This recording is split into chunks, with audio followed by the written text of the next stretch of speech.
welcome back to the Prayer Porch. It feels like it has been forever since I have seen you on the Prayer Porch. We had some real issues last week. I tried all week to get something out to you, and my phone was messed up. It had an upgrade. When it upgraded, it would not film, and it wouldn't do that. Tried to work with the computer. It wouldn't work with sound. It was just one thing after another. It was like attack after attack after attack to get some word out to you. And so it's just wonderful today. We've worked hard at tweaking things. I'm hoping that we've got it. I want to get right to the point because I want to make sure it stays. And I'm confident it will. Lord, I just thank you. I thank you for what you've done. I thank you for what you're doing. And I thank you for this moment that you give us that we can just worship you. And I just thank you that you offer us the opportunity to get up and walk and to be in you. May we walk every step with you by our side. I love you, Lord, and I praise you in Jesus' name. Amen. Goodness, I'm looking here, I'm a mess. I want you to look with me today. There are so many scriptures because of all the different ones that interpret. I was like, which one should I do? I want to get this one, I want to do this one, I want to do this one. And it's interesting because none of them seem to just click. And instead, God brought me to something totally different today. So I want to share that with you because I want to ask you, do you want to be well? Do you want what's best for you? Do you want what's good for you? It was interesting over the holidays as you just catch up with people, and I had a chance, and my husband and I were just sitting talking, and we were talking about how there's sometimes, as much as I love my children, there are times you have such good things for them and you want to tell them and offer them and that, and they're like, oh, no, I want to do I'm 18, I know what I'm doing.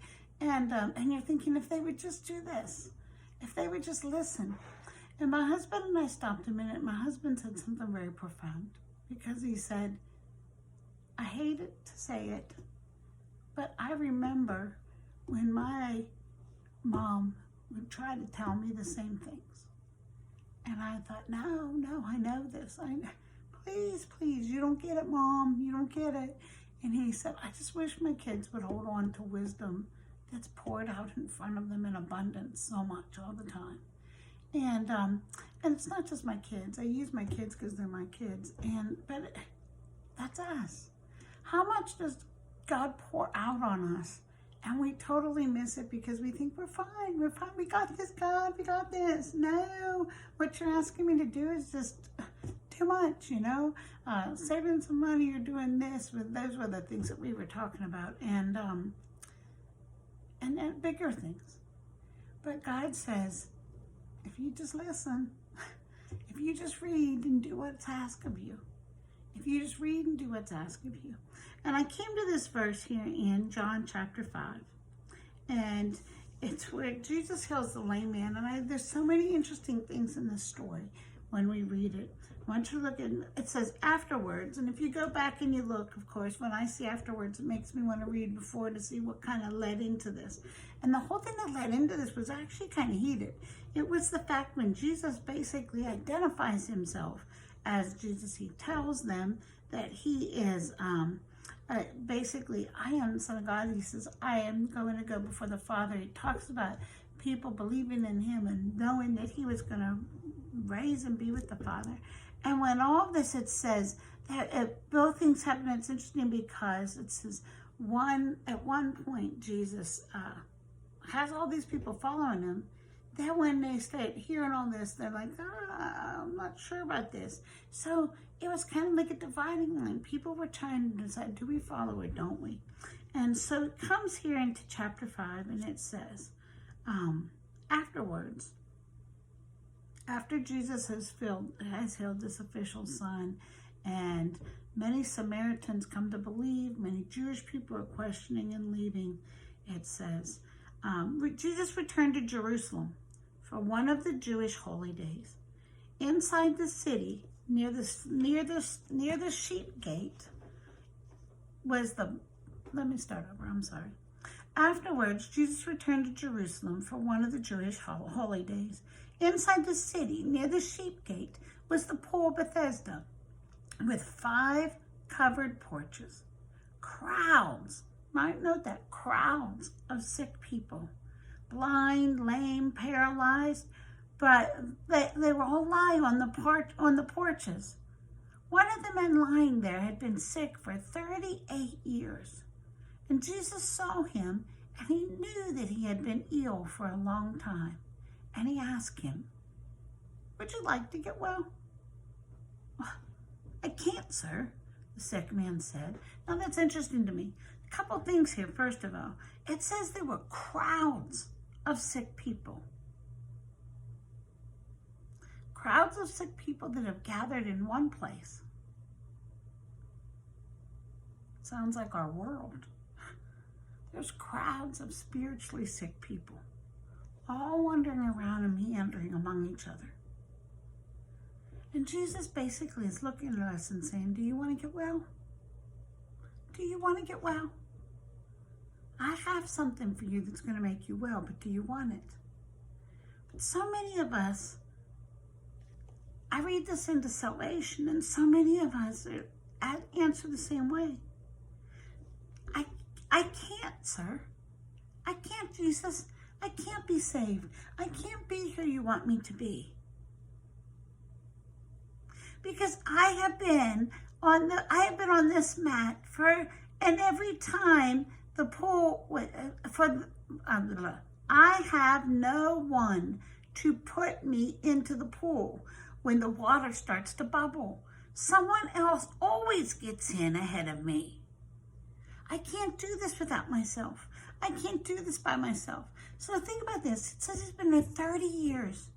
30 years he laid on this mat in his mind telling himself, I can't even get to the pool. So why did he come to the pool? Why did he just accepted his circumstances. He accepted, life's no better for me. This is all I got. This is all I got. But Jesus looked at him with pity, and it doesn't say that, but his actions tell us that. Because it says, Jesus just looks at him and tells him, stand up, pick up your mat, and walk.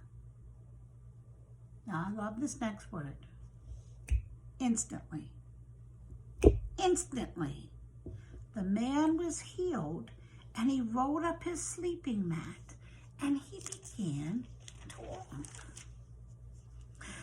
But, and this is interesting to me, this cracks me up, but this miracle happened on the Sabbath. So the Jewish leaders started to object.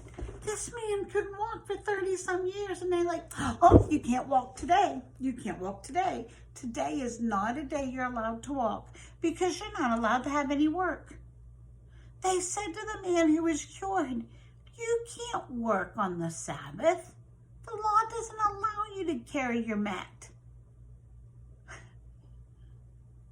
But he replied,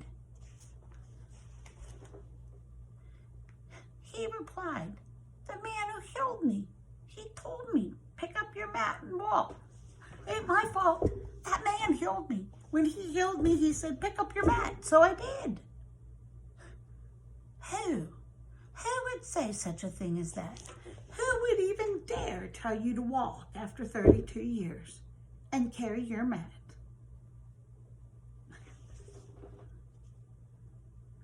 The man didn't know. Now that blows my mind. The man didn't know, for Jesus had disappeared into the crowd. But afterwards, Jesus found him in the temple, and he told him, now you are well, so stop sinning, or something even worse is going to happen to you. Then the man went and told the Jewish leaders that it was Jesus who had healed him. What a loaded story. What a loaded story. First of all, here he is at this pool, Bethesda, and crowds of unhealthy people were there. I want you to think about that in the world that we're in. Crowds of sinners. Crowds of people who don't know what Jesus has for them. They don't know that they can be free from sin and what binds them. So Jesus is asking us, do you want to be healed? Do you want a better life? Do you want to walk with me and see how things are different? And we say, yes, yeah. Oh, yeah, I want that. I want that salvation experience. So he says, fine. Just believe in me. Just believe in me. Stand up spiritually. Stand up and walk. Stand up and accept me in your heart, and your life will change. Your life will change instantly. Instantly. When we ask Jesus in our heart, our life changes. But how many times have we had that change and we don't even realize who it was? Wow, someone told me about this Jesus. I asked him in my heart, but I really don't even know who he is. But I know my life has changed. And immediately there are going to be others who said, your life didn't change. Who did this? Who are you to say your life has changed? This religious stuff is moshy-toshy, when in reality, they're being religious. You can't change because that messes everything up.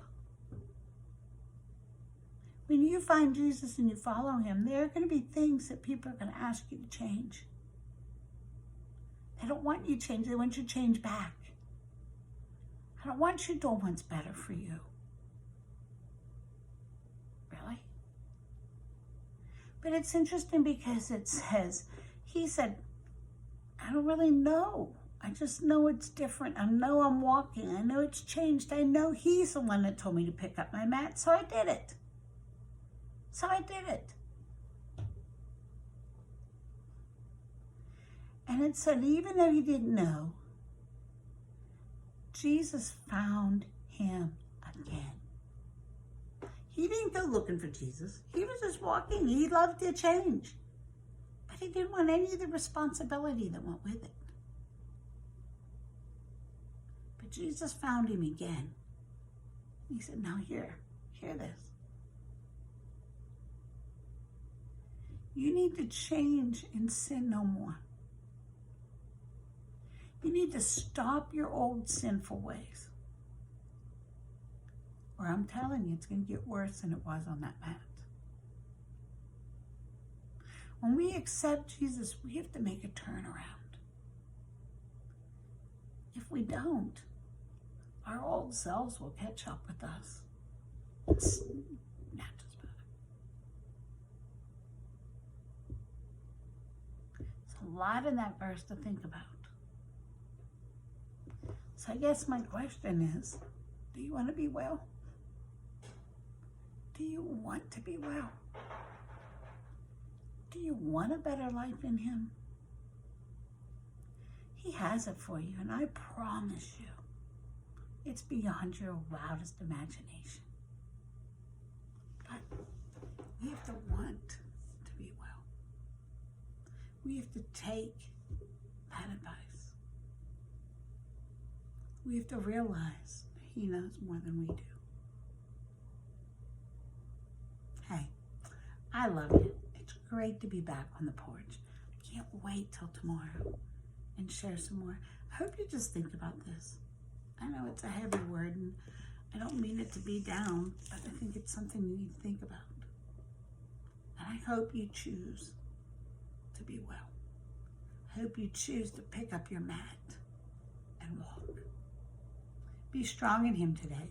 I love you. I'll see you tomorrow on the porch.